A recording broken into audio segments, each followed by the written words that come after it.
શ્રી ગંગાપર ગ્રામ પંચાયતના લોકો દ્વારા ત્રિદિવસીય માનસ હનુમંત કથાનું આયોજન કરવામાં આવ્યું હતું। અહેવાલમાં ન્યૂઝ પવન જોશી, માંડવી।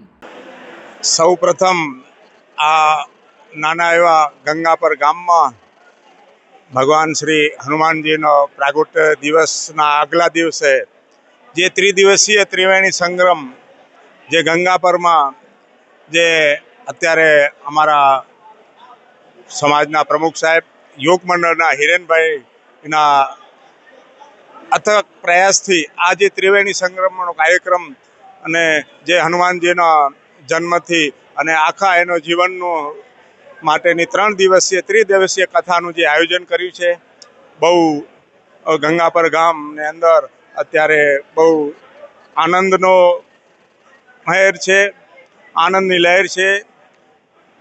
હું એટલું જ ટૂંકમાં કહીશ કે આવા હનુમાનજીના ગુણગાન ગાઈ આપણે સૌ ભારતવાસી ધન્યતા અનુભવીએ। જય હિન્દ, જય ભારત।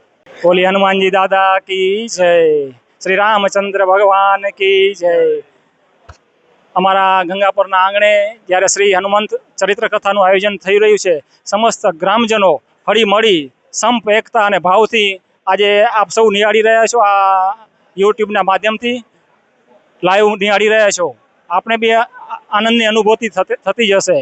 ત્યારે અમારા ગંગાપર ગ્રામજનોને આનંદની અનુભૂતિ કેમ ના થાય। વિશેષ આયોજન આજે થઈ રહ્યું છે, જ્યારે શ્રી હનુમાન જયંતિ, હનુમાન જન્મોત્સવની ઉજવણી આખું વિશ્વ, સમગ્ર વિશ્વ કરી રહ્યું હોય, ત્યારે આ ગંગાપર ભલે નાનકડું ગામ હોય પણ એ પણ બાકી ન રહે। અને આ વિશેષ આયોજનમાં ત્રિદિવસીય મહોત્સવ અમારું ગામ જન્મોત્સવ માટે ઉજવણી કરી રહ્યું હોય, તો વિશેષ આનંદ સાથે અમે લોકો આ આયોજનમાં સહભાગી થયા છીએ।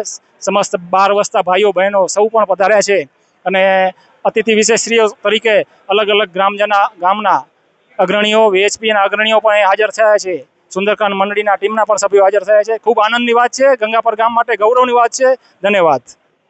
અમારા નાનકડા ગામમાં આ પ્રથમ જ વખત અંદાજિત 75 થી 80 વર્ષ પછી આવું એવું નાનકડા રૂપકડા ગામમાં ભગવાન શ્રી હનુમાનજી મહારાજના આ ગુણગાન ગાવા માટે અમે સૌ નાના એવા ગામમાંથી એક ગોવિંદભાઈને એમની ઈચ્છા હશે અને ભગવાને એ સ્વીકારી લીધી અને ખૂબ જ ટૂંક જ સમયમાં એક આયોજન અને એનો આખો ઓપ એ સરળતાથી કેવી રીતે થઈ ગયું એ અમને પણ અંદાજ નથી।